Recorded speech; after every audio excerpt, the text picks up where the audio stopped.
वज़ीर-ए-आज़म इमरान खान का ISA headquarter का दौरा, लेफ्टिनेंट जनरल फैज हमीद ने इस्तकबाल किया। मुल्की सलामती और अफगानिस्तान की हालिया सूरत हाल पर ब्रीफिंग। इमरान खान ने कौमी सलामती को दरपेश चैलेंजेस के खिलाफ इदारे की पेशावराना सलाहियतों को सराहा।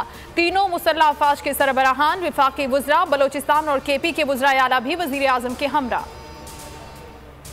ताकतवर को कानून के नीचे लाना सबसे अहम है। पहले बड़ी चोरी करने वालों से कोई पूछने वाला नहीं था। ताकतवर कह रहे थे हमें NRO दे दो। ये नहीं हो सकता कि अमीर और गरीब के लिए अलग अलग कानून हो। हम करप्शन नहीं कर रहे तो आज़ाद अदलिया या मीडिया से कोई मसला नहीं। वज़ीर-ए-आज़म इमरान खान का तकरीब से खिताब, कहा नौजवान मुल्क का मुस्तकबिल हैं। खुददार कौम किसी के सामने नहीं झुकती। हमारे पास वसाइल नहीं, फिर भी फलाह के रास्ते पर निकल गए हैं। कालादम TTP से दहशतगर्दी का खतरा है। TTP पाकिस्तान में चीनी शहरियों समेत हजारों हमलों की जिम्मेदार है। अफगानिस्तान से भी पाकिस्तान में हमले कर चुकी है। वज़ीर-ए-आज़म इमरान खान का अमरीकी जरीदे को इंटरव्यू, कहा अफगानिस्तान से दहशतगर्दी के खतरात पर शदीद तशवीश है। मिलकर रोकना होगा। पुरान अफगानिस्तान पाकिस्तान के मुफाद में है। तालिबान अमरीका के साथ अमन में शराकतदार बन सकते हैं। अफगान हुकूमत तस्लीम करने का फैसला पड़ोसी मुल्कों के साथ मिलकर करेंगे। चेयरमैन नैब को तौसी मिलेगी या नहीं, फैसला आइंदा हफ्ते होगा। वजीर कानून फरोग नसीम कहते हैं ऑर्डिनेंस का कोई मुसवदा तैयार नहीं किया, मामला आइंदा हफ्ते वाज़ेह होगा। वजीर आज़म मजीद नामों पर भी गौर करेंगे, सिर्फ मशवरा दे सकते हैं। नामजदगी उनकी सवाबदीद है।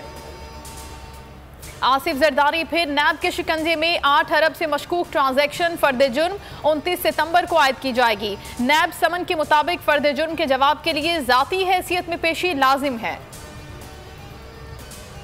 कराची में बादल फिर बरस पड़े। मलीर एयरपोर्ट, नाजिमाबाद टावर समेत मुख्तलिफ इलाकों में बारिश। मानसून का नया स्पेल 28 सितंबर ta 2 अक्टूबर तक रंग जमाएगा। गरज चमक के साथ आंधी चलने का इम्कान। PDMA सिंध ने अर्बन फ्लडिंग का खदशा जाहिर कर दिया।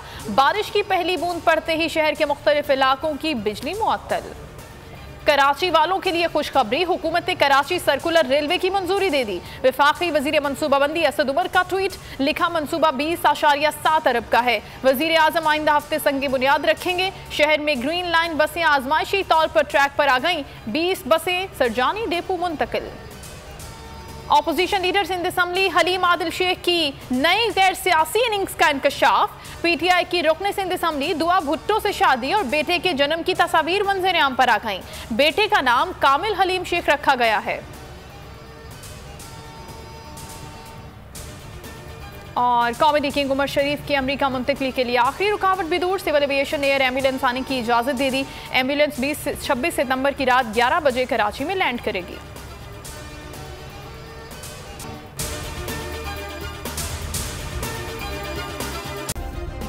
सब्सक्राइब करें और बेल दबाएं ताकि कोई खबर रह न जाए।